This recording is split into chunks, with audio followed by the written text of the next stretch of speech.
दोस्तों आज के वीडियो में मैं आप लोगों के साथ में मधुमालती के पौधे को शेयर करूंगी कि अगर आपने मधुमालती के पौधे को गमले में लगा रखा है और उस पर फूल नहीं आ रहे हैं तो फूल लाने के लिए उसमें हमें कौन सी ऐसी फर्टिलाइज़र देनी है तथा किस तरीके से हमें अपने मधुमालती के पौधे की देखभाल करनी है।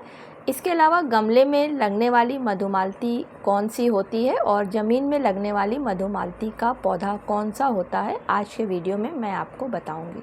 तो फिर चलिए देर ना करते हुए वीडियो की शुरुआत करती हूँ। नमस्कार दोस्तों, मेरे यूट्यूब चैनल पर आप सभी लोगों का हार्दिक स्वागत है। ये जाने वाली एक फ्लावर वाइन है और इसको इंग्लिश में रंगून क्रीपर के नाम से जानते हैं सभी लोग। बहुत से लोग इसे झुमका बेल के नाम से भी जानते हैं। ये वाइन 2.5 मीटर से 8 मीटर ऊपर ऊंचाई में फैलती है। इसके फूल शाम के समय सुगंध फैलाते हैं जो आसपास के वातावरण को काफ़ी सुगंधित कर देते हैं। अक्सर लोग इसको बालकनी में, छत पर या दीवार को कवर करने के लिए लगाते हैं। झुमका बेल की जड़, बीज, पत्तियां, फूल सभी कई तरीके की बीमारियों में दवाओं के रूप में इस्तेमाल की जाती है। झुमका बेल को गमलों में लगाने के लिए इसकी दूसरी वैरायटी नर्सरी में आती है जो कि छोटे गमलों में लग जाती है। लेकिन अगर आप इस बड़ी ज़मीन में लगने वाली बेल को अपने टेरेस गार्डन में लगाना चाहते हैं तो उसके लिए आपको 14 इंच से 18 इंच का गमला लेना होगा, तभी इस फूल आएंगे। अगर आप इसको छोटे गमले में लगा देते हैं तो इसमें फूल नहीं आएंगे। चलिए देखते हैं कि अगर रंगून क्रीपर का पौधा गमले में लगा रखा है तो उसकी किस तरीके से हमें देखभाल करनी है तथा उस पर ज़्यादा फूल लेने के लिए हमें कौन सी फर्टिलाइज़र देनी है।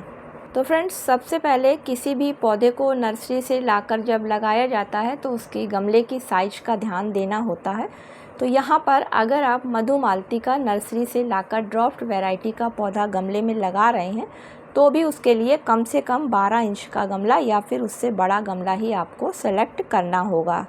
इसलिए फ्रेंड्स, गमले की साइज का ज़रूर ध्यान दें। चूँकि ये एक वाइन है और इसकी ग्रोथ बहुत तेज़ी से होती है, इसलिए अगर आपने इसको छोटे गमले में लगा रखा है तो उस पर फ्लावरिंग नहीं होगी। दोस्तों, मधुमालती के पौधे पर ब्रांचों के जो टिप पोर्शन होते हैं वहीं से गुच्छों में फूल आते हैं। इसलिए पौधों को घना बनाने के लिए इसका टिप पोर्शन की कटिंग करना बहुत ज़रूरी होती है। इसलिए आप जैसे जैसे इस पर फ्लावरिंग ख़त्म होती जाए पौधे पर, आप उस पर प्रूनिंग ऊपर से करते रहें तो वहाँ से मल्टीपल ब्रांचें निकलती रहेंगी और उन पर फूल खिलते रहेंगे।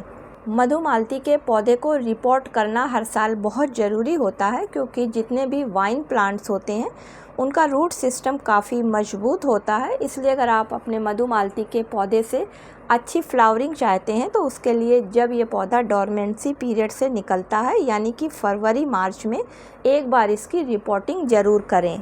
पानी की अगर बात करें तो मधुमालती के पौधे को हल्की नमी वाली मिट्टी पसंद होती है, लेकिन फ्रेंड्स गर्मी में इसको अच्छी तरीके से पानी देना होता है और जब इसमें कलियां बनने लगती हैं तब इसको पानी की अधिक ज़रूरत पड़ती है।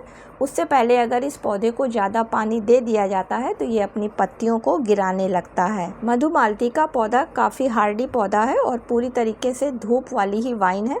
लेकिन फ्रेंड्स, अगर गमले में पौधा लगा है तो उसके पास सब कुछ एक सीमित होता है, इसलिए मई जून की गर्मी में इसको 4 से 5 घंटे की धूप दिखाना ही काफ़ी होता है। चलिए अब देख लेते हैं कि रंगून क्रीपर को फर्टिलाइज़र यहाँ पर कौन सी देनी है जल्दी और अधिक फूल लेने के लिए। तो फ्रेंड्स, जितने भी फ्लावर वाइन होती हैं या प्लांट होते हैं उन सभी को पोटास की काफ़ी ज़रूरत होती है जल्दी फूलों को खिलाने के लिए। तो यहाँ पर मैं 2 खादों को ले रही हूँ। जो पहली खाद हमारी है वो वर्मी कंपोस्ट खाद है।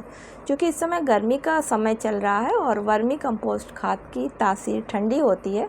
इसके अलावा ये मिट्टी में नमी को बनाकर रखती है क्योंकि ये खाद दाने के रूप में होती है।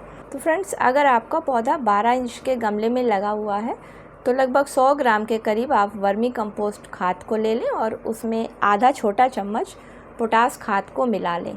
और चूँकि बरसात का सीज़न आ रहा है इसलिए आप इसमें थोड़ी सी अच्छी कोई फंगीसाइड या फिर नीम खली का पाउडर को मिला लें।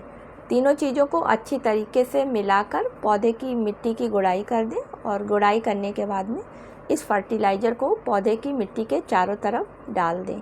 ऊपर से मिट्टी से कवर कर दें। कवर करने के बाद में इतना पानी डाल दें कि ये फर्टिलाइज़र पौधे की जड़ तक पहुंच सके। अब आप अपने पॉट को उठाकर कहीं सेमी शेड एरिया में रख दें और 7 से 8 दिनों के बाद में आप देखेंगे कि आपके मधुमालती के पौधे पर नई नई ब्रांचें निकलने लगी हैं और अब आप अपने पौधे को उठाकर 3 से 4 घंटे की दिन की धूप दिखाने लगें तो आपका पौधा बहुत जल्दी घना हो जाएगा। साथ में फ्रेंड्स उसमें जुलाई के समय फ्लावरिंग भी स्टार्ट हो जाएगी। तो फ्रेंड्स जब भी आप नर्सरी से मधुमालती के पौधे को गमले में लगाने वाला ख़रीदने जाएं तो इस चीज़ का ध्यान रखें कि गमले में लगाने वाली मधुमालती की पत्तियां काफ़ी छोटी होती हैं और वहीं ज़मीन में लगने वाली मधुमालती की पत्तियां काफ़ी बड़ी होती हैं।